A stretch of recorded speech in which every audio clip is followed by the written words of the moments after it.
Hello, you guys. Oh my gosh, it's officially 2026. I know it's been like a really long time since I've been on this channel, but I'm excited. Like, I'm so excited for the new year. One of my New Year's resolutions is to post a video on YouTube every single week for the year. I really want to get back into YouTube. I just feel like there's something on my heart about wanting to do long form content and pour into people, and I think that this is a way that I can do that. For those of you who don't know me yet, my name's Desiree, and I used to do some like videos. I act like I was a whole influencer, but I was not. I tried doing YouTube videos when I first had my little one. When I first got pregnant, I got pregnant during COVID, and our little girl is now 5, so it feels like I did some videos. I loved it. I thought it was so much fun, but obviously like having a little one makes it really hard to keep up with stuff like that if you're not super dedicated to it. So I just enjoyed the past 5 years, and now I'm like, okay, this is still something that feels like it's really heavy on my heart to just share and to be able to create a community with you all, to share my life with you all. I just feel like that's something that, like, this is a good place to do that. And also, excuse my voice, I'm getting over being sick, so I have that going for me. But you know what? There's no better time than now to start talking, because it is literally January 1st, 2026. So this is the perfect time to just say, you know what? It doesn't matter what happened in 2025. It doesn't matter what happened before that. We're living in the now. We're going to complete our newest New Year's resolution this year. And so you'll be seeing my face a lot more often. And I kind of wanted to tell this story about what 2025 looked like. For me, it was really a year of kind of like pulling away from all things social media and becoming a bit more private. So it's interesting now that in 2026, I'm saying like, hi, I'm ready to share my life with you. But I think that I needed that break to understand the kind of content that I enjoy the most. And also like the parts of my life that I'm willing to share, and not just sharing like, I think one of the things, this morning is kind of a funny morning to be talking about this, because in 2025, my New Year's resolution was to go off of Instagram for the whole year, and I completed it. So this morning, I downloaded Instagram again just so I could check in. I wanted to see what my friends posted in the past year, which is like hilarious because I have like 5 really close friends. And I like literally just checked. One of my friends doesn't even have Instagram. So I checked the other 4 friends. I looked at their profiles and I was like, that's so hilarious. They posted like 2 to 3 times each in the past year. So I truly was not missing out on anything. And also like, it's cute because while they didn't post there, like I was with them in moments that were super beautiful and super, painful moments, moments where, we lost people who were important to us, or moments where, really highs and really lows. I feel like I went through those with my friends, new babies, all kinds of things, marriage, like just so many beautiful moments in the past year, but none of it was shared online. It was all just shared in person, and things that just really touched my heart. And it's interesting to go back to something like Instagram and to say like, what is the point of this? Like, it just made me feel so convicted in what God's been doing in my life and the way that he's been leading kind of this charge of like the way that I've been feeling lately, right? Like feeling this need to connect with others, but not in a way of posting a random photo on Instagram and being like, this is my life, this is what I'm up to, this is what I'm doing, like it's just a different way that I'm wanting to connect. I want to talk about living slower. I want to talk about slowing down. I want to talk about being a working mama in a busy world. I want to talk about how to maintain, a home, and I don't know, motherhood, being a wife. Like, I've been married for 8 years now. I probably have some knowledge I could share there, right? Like, there's just so many things that I want to talk about that Instagram feels so irrelevant to me at this point. And I don't know, like, I don't really know where I'm going with this, but I just want to say, like, I'm really excited. I'm really excited for what this year is going to bring. I'm really excited to bring something to the table. I'm really excited to do long form content. I don't want to.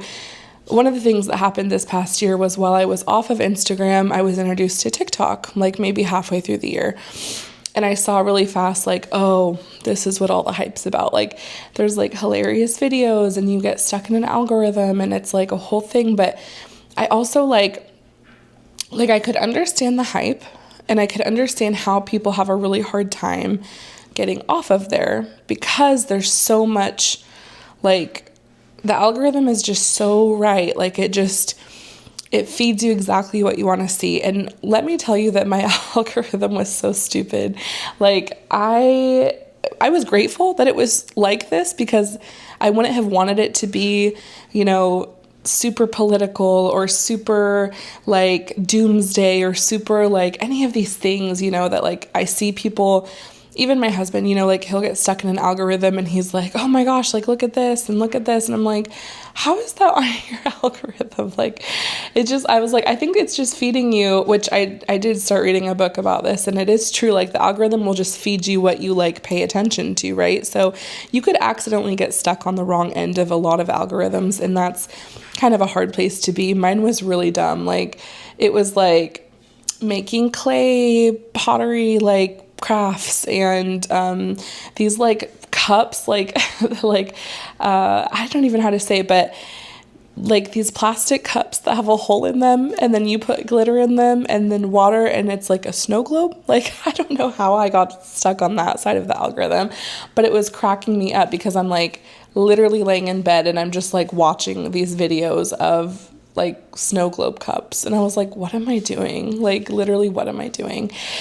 And it felt different at first because I was like, this is kind of nice. Like, I don't know any of these people. I have no bias here. I'm not comparing myself to people that I know. I'm not, I don't know the backstory of these people's life. It's just random people doing random stuff and it just all feels random and it felt like less personal, right? Like I think on Instagram it can be hard because you do have history with people, you do know people. It's easy to play the comparison game. It's easy to say, oh my gosh, like, wow, look at what this person's doing from my high school. And to compare where you're at in your life or just, all kinds of different things. Like I grew up in a really small town. So my Instagram feed, I would say is truly, people that I know, that I grew up with, that I was around my entire life. I went K through 12 in the same school district. Like there was, 80 something kids in our graduating class, like it just a really small town vibes. And so I think for me, Instagram used to be a little bit tough because it's like, there's just so much comparison. Whereas TikTok felt like, okay, like this is not people that I know. So you still kind of end up comparing yourself to people sometimes, but it's less personal. And all that to say, I very quickly realized that TikTok is also really not for me. I think I did try for a minute to do like maybe like some thrifting videos, or I was trying like, I don't know, like something in me was like, okay, I feel like as I was trying to figure out that YouTube was what I wanted to do, I was, game planning on like what it was that was on my heart. I was still trying to figure it out. Like, what is it exactly that I want to share with the world? And so one of the things that I saw a lot of that I really liked was like videos of people going to Goodwill and what they could find. And that's something that I really just enjoy doing. I love going to Goodwill. I love finding like pieces of things, for our home. Like I'm not someone who loves really expensive home decor or anything like that. I love thrifting. And so for me, I was like, maybe this could be a route. Like I could do cute little videos of when I go to the store and I get some stuff and that's really fun, but I don't feel like it's giving value. And where I want to draw the line is that I don't want to just share to share. Like I want to bring value to the table. I want to create a community where we can really pour into each other. I want to just be someone who, the other thing that I like about YouTube, and someone brought this up on it was actually a podcast. It was actually the Jenna Kutcher podcast. I really love her stuff, but she was talking about how she enjoys podcasting so much because it's something where the person chooses you. Like, they are taking the time out of their day to click on your name, to click on your like icon and say, this is who I want to listen to. There's no algorithm on podcasting. Like, podcasting, it might show you available like other shows, but it's not gonna do the thing that I noticed this morning that Instagram now does, because it's been a while, but where it like, it's people that you know, but then also it like slides in other people. Like, it slides in new people that you might like, or, random people that you don't know, or like it's the algorithm is like kind of like weaved into everything on Instagram. And on podcasting or on YouTube videos, like, the video doesn't just start by itself. You have to click on someone. So if you follow someone and you are a loyal subscriber to them, you will see their next show is posted, and then you click on it and then you watch it. So it's more like you chose to be here. It's not so much like TikTok where you're like, how in the world did I end up here? Because that was me watching those snow globe cups. And so I think for me, when she said that about podcasting, I was like, that's actually really true too for YouTube. Like, that's the same concept. And while I would love to do podcasting at some point or something like that, I also love like the video side of YouTube. I love, like, YouTube is my thing. Like, when I go get ready for the day, I like to watch YouTube videos. I like to, when I'm cleaning the house, I like to put on a YouTube video, put on my headphones and be cleaning the house and listening to it as if it were a podcast. So I think that's kind of one of the really nice things about YouTube, is that you can just listen to it, while you're doing other things. You don't have to be, paying really close attention to the video or what they're doing or anything like that. I follow Madison Gray, who's a minimalist YouTuber, and I love her content because she pretty much does like a voiceover sometimes, but then the video that's playing is like these beautiful clips from her life, like, her in her kitchen with her kids, or her at the beach, or, like scenic things. Like, it's, so you could sit there and watch it if you wanted to, and it's beautiful, beautiful storytelling. But then at the same time, you could also just like put it on while you're folding the laundry and just be listening, or while you're doing the dishes, or, anything like that. So that's something that I really enjoy too. And yeah, so I just feel called to begin this channel. This is the first day of the year, so this is the first video of the year. My goal is to post a video every single week. We'll see, what happens with that, I guess. I'm really excited. I'm really motivated. I really think that this is going to be a really fun thing, and I hope that you're all ready to be along for the ride. A little bit more about me, if you don't know me in person and you just found this video and you're like, who is she? I like her. I want to follow her. I want to be a part of this.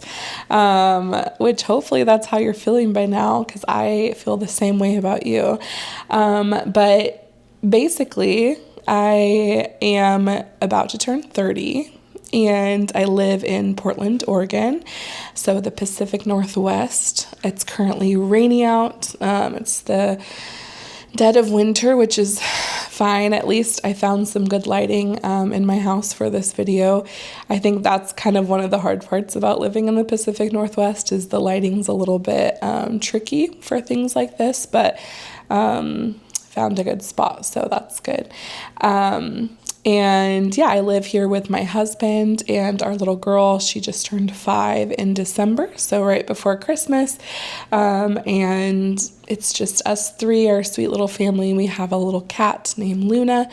And yeah, we're just living our best life here in the Pacific Northwest. My husband and I both work. Aaliyah's not in a school yet because she missed the cutoff for kindergarten this year, so she'll get to go next year.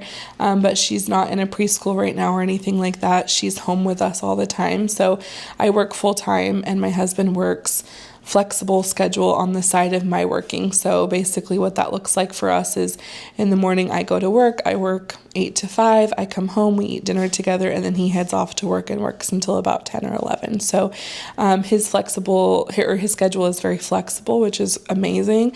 So our daughter is with him all day long and then with me in the night, and then we have the weekends together. So we do have a nice schedule going. It's kind of like, obviously it's something that you kind of have to get used to, because during the week that doesn't leave us very much time together, but we do enjoy our mornings together, and we do enjoy eating dinner together and having that moment before work. And then obviously our weekends are very special to us because that's a time that we get to really be together. So yeah, I feel like the time just flies by. I can't believe Aaliyah is going to be in kindergarten in 2026. Like, that is so wild. And that's also something that I'm like struggling with, right? Like, I'm struggling with knowing what to do there because there's so much going on in the world.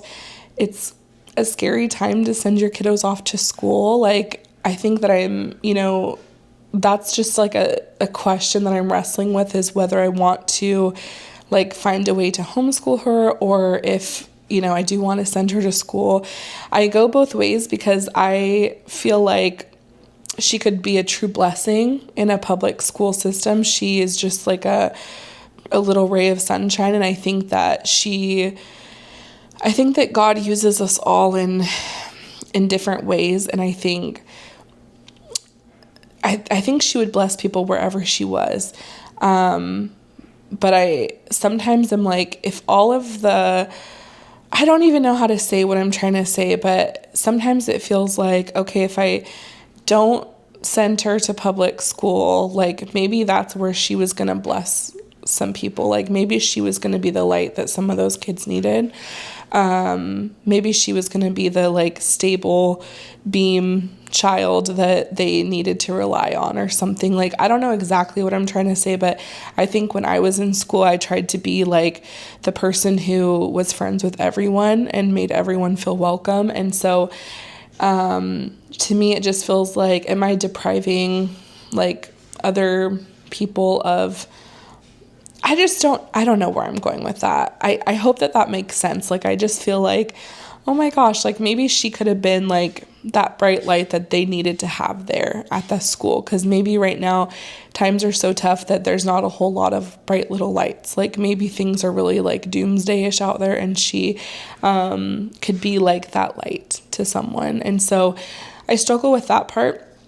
She also is obsessed with the school bus and like really wants to go to school. Like where we live, there's a school bus that passes by, and so whenever she sees it goes by, she's like wants to go get on. And so she's even like thrown on a little backpack and a jacket and her shoes and wanted to like run out the door. And so that's something that's hard too, right? Because like she really wants to, but then I just see all these things and I'm like scared, right?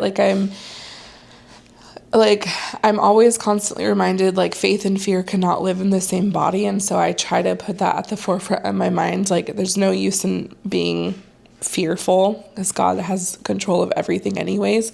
But I will say, like, it is hard, right? Like, I'm human. So I'm nervous about sending her to a public school. I'm nervous about, like I've heard really crazy stories, and so I want to protect her. And even like going to the playground, honestly, and like having her around kids that like very obviously go to school somewhere, right? Because you can tell like they have their backpack, they carry themselves in a different way, and you can tell like, okay, these kids go to school, and they're talking about like some really crazy things, or like even like whenever we go to like the McDonald's play place or something, like the kids there are like, I don't know, like just saying the craziest things. And I'm like, oh my gosh, like I really don't want Aaliyah to know any of that or to hear any of that, or like to feel the need to like have a cell phone, or like, because it's hard, because like even if you control your kid not having a phone, if their friend has a phone and they're able to look at stuff on their friend's phone, there's just too much stuff out there, right? Like it just scares the heck out of me. And so I try to not let it fill me with fear, but it's something that I'm like man, like I just feel there's a part of me too that feels really called to protect her, right? Like to just make sure that I think every parent just wants to make the right decision. And I don't know what the right decision is for my family yet. And that's something that my husband and I are trying to figure out. But I will say that that's something that I'm like leaning both ways on right now. Like I just can't figure out what I want to do there. Like I just don't know. And so yeah, I'm leaning on God to send us the signals of what he would like us to do, and we'll go from there. But yeah, so anyways, that's kind of the story. Like that's who I am. That's what we're up to right now. There's so many things that I want to share. Like there's so many things on my heart. I didn't mention that my husband's from Ecuador, but he is. And so we have a family that's, my husband's from Ecuador, I'm from Oregon, and our little girl is half Ecuadorian, and she's, bilingual, and she speaks Spanish and English, and there's a lot of cultural things, like topics that I would love to share, things about our life that are probably a bit unique. There's just so many things. Like I want to talk about living slower. I want to talk about I can't even begin to express how many things are on my mind. I actually made a list. So this is the first video. I didn't pick one of the topics right now to talk about. I just wanted to jump in front of the camera. Like I wanted today to be like, listen, if I don't do it now, when am I going to do this? And so this is me saying hi, saying I'm here. This is starting, it's happening, and I'm so excited. I'm going to have a video out every single week. I have a whole list of the videos that I want to share with you all. I have up to 4 months already planned of the type of video, like the topic of the video. So obviously I'm not going to plan everything that's going to come out of my mouth because that would be real hard to do. But I will say that I have ideas for what I want to talk about. So I'm excited, and I hope that you're all excited to be along for the ride and going into 2026 together. So I'll talk to y'all soon. Thank you. Bye.